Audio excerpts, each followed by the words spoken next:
The body of a young woman lies on the cold pavement in a courtyard, a pool of blood spreading beneath her. A crowd has gathered around. People are talking animatedly, trying to understand what has just happened. This painting, titled Murder in the House, brought fame to the Czech artist Jakub Schikaneder.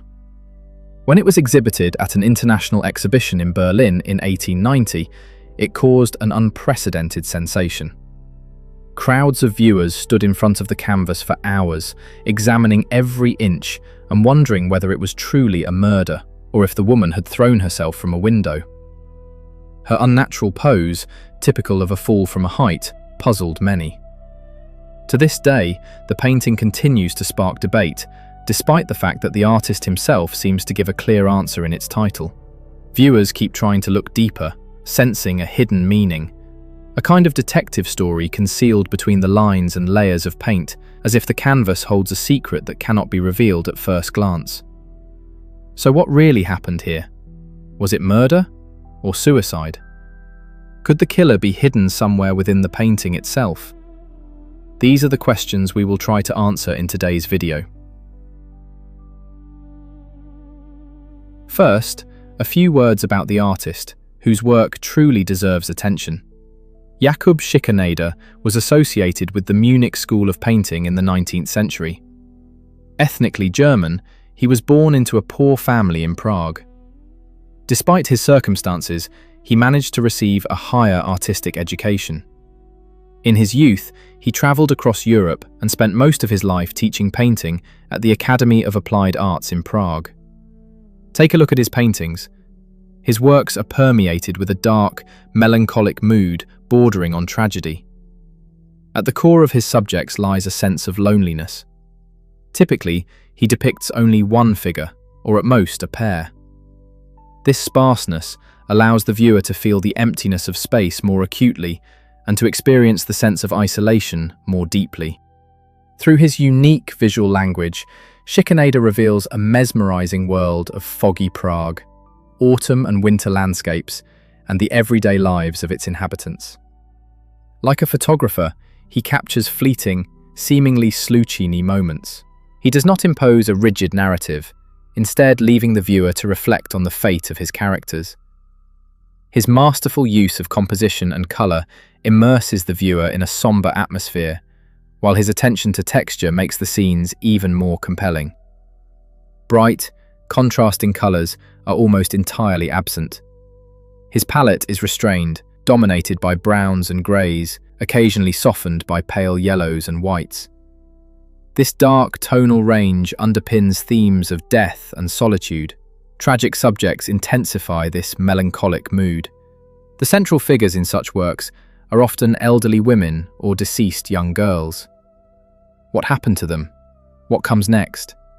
The artist offers no answers, turning his paintings into visual riddles.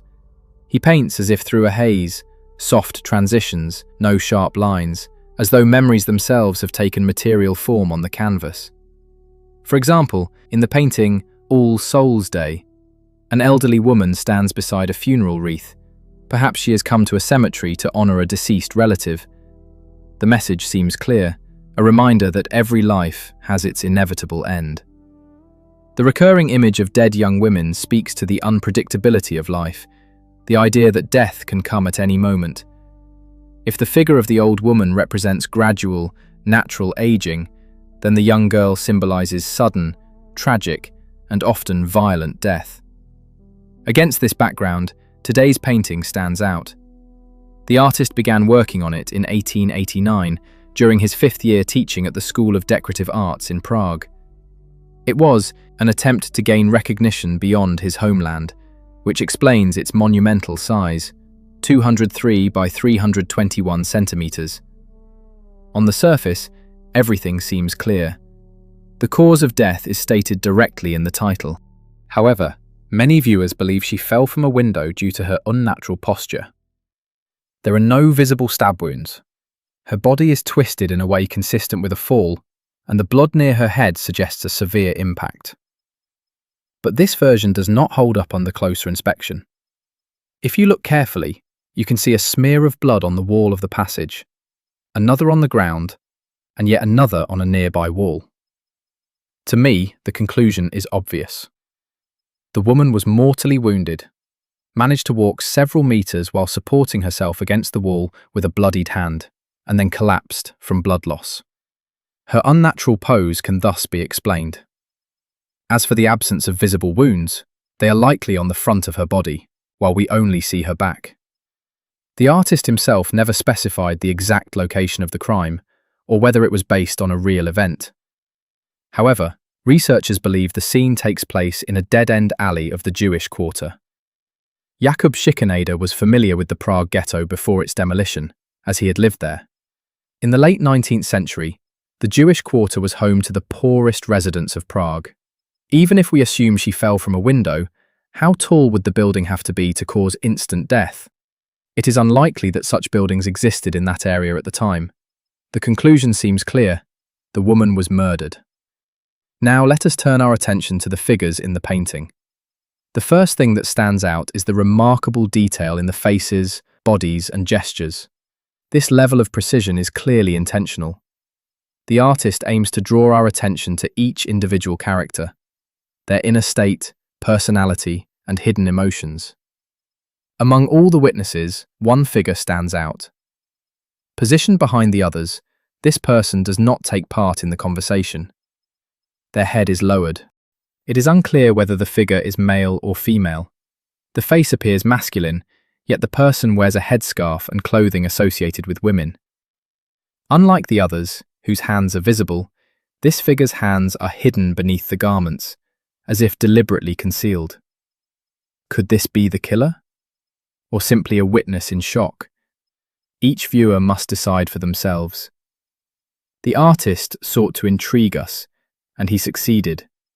Like the figures within the painting, we are left to wonder what truly happened, and perhaps also to mourn how suddenly and tragically a young life came to an end.